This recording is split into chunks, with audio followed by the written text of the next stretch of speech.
I've got a summer reading list that's stacking up, and I have promised to do a quick review of a couple of books that I read several weeks ago, and I'll try to do some kind of a little write-up, so there's something in text down below. But these were two really informative books, very educational and mind-expanding.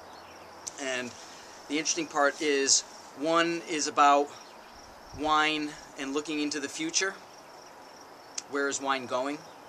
And the other one is looking back into the past, way back into the past, to the origins of wine. And I found, even though they're two divergent ends of the timeline, I found some interesting parallels. And the books are, first I'll mention Liquid Memory, Why Wine Matters by Jonathan Nossiter, who is, many people know from the movie Mondovino.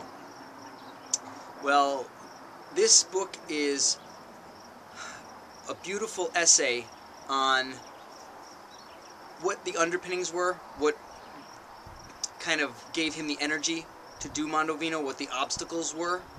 But in a way, by reading this book, you understand how Mondovino is just a small expression of the way Mr. Nossiter sees the wine world today, and how he sees a distinct divergence between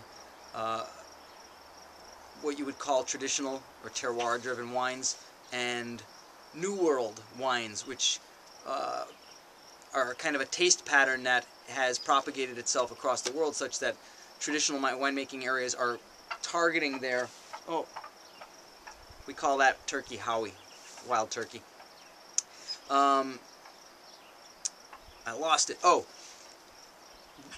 Why there is this change such that some traditional winemaking areas are changing their style to fit a New World palate. And there's a lot of talk these days about kind of a assemblage of tastes that have become the pinpoint of what people are trying to sell, because they know it's what the consumer palate enjoys. And there are a lot of people that say, well, that's because in modern society we tend to be so over-sugared, salted, and fatted that our palates are actually kind of dulled to nuance, and that terroir-driven wines of tradition force us to look at wine a little bit differently, so that it's not just something you slurp down and get a load on, but that you actually have to ask yourself the question, where did this come from? What went into the making of this?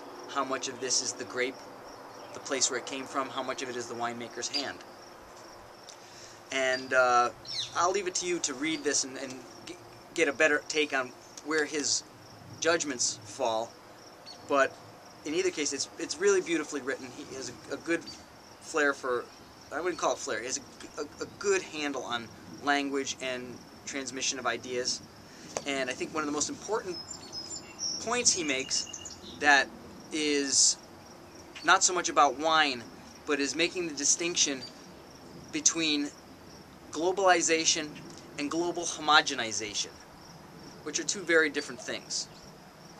I like to think that globalization has helped my palate, because I'm able to taste wines from all over the world that wouldn't come here were it not for the global commerce network.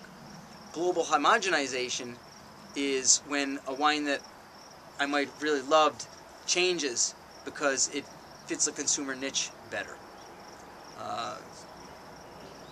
Beyond that, there's a lot in here, so I really highly suggest, if you're a wine lover and you take yourself seriously and you liked Mondovino, you have to read this. Pardon me, wet the whistle.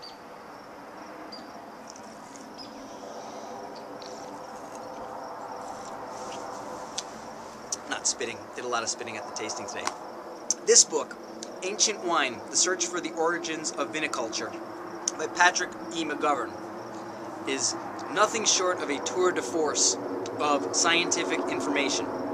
I mean, I felt like I needed a PhD in molecular archaeobiology in order to handle this at first, but it's only because of the density of information. Mr. McGovern is a senior research scientist in the Museum Applied Science Center for Archaeology and is adjunct associate professor of anthropology at the University of Pennsylvania. And this guy knows his stuff.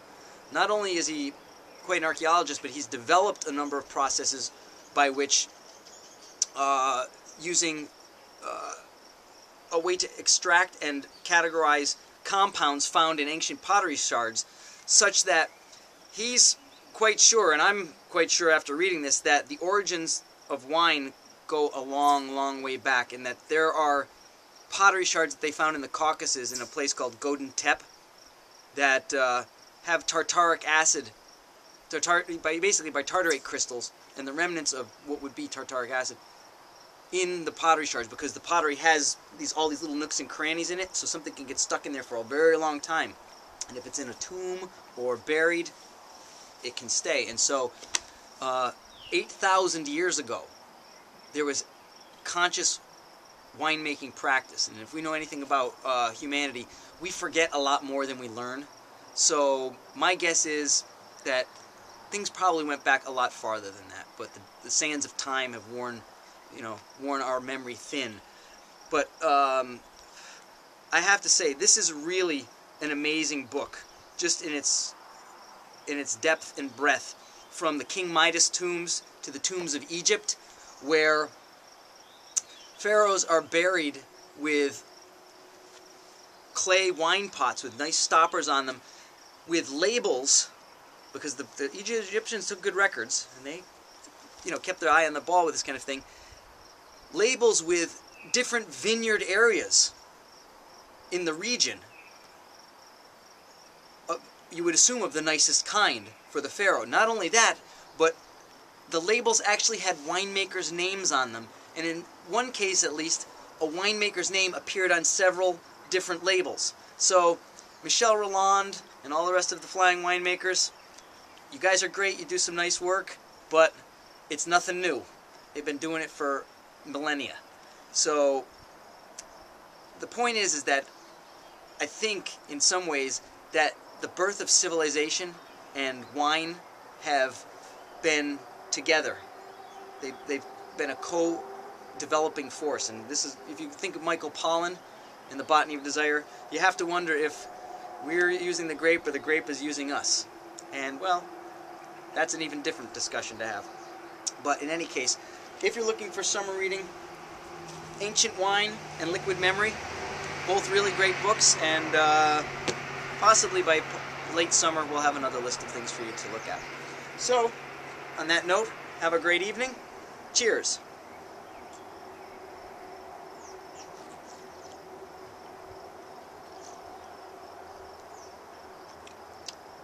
Need some fatty cheese with that. All right. Ciao.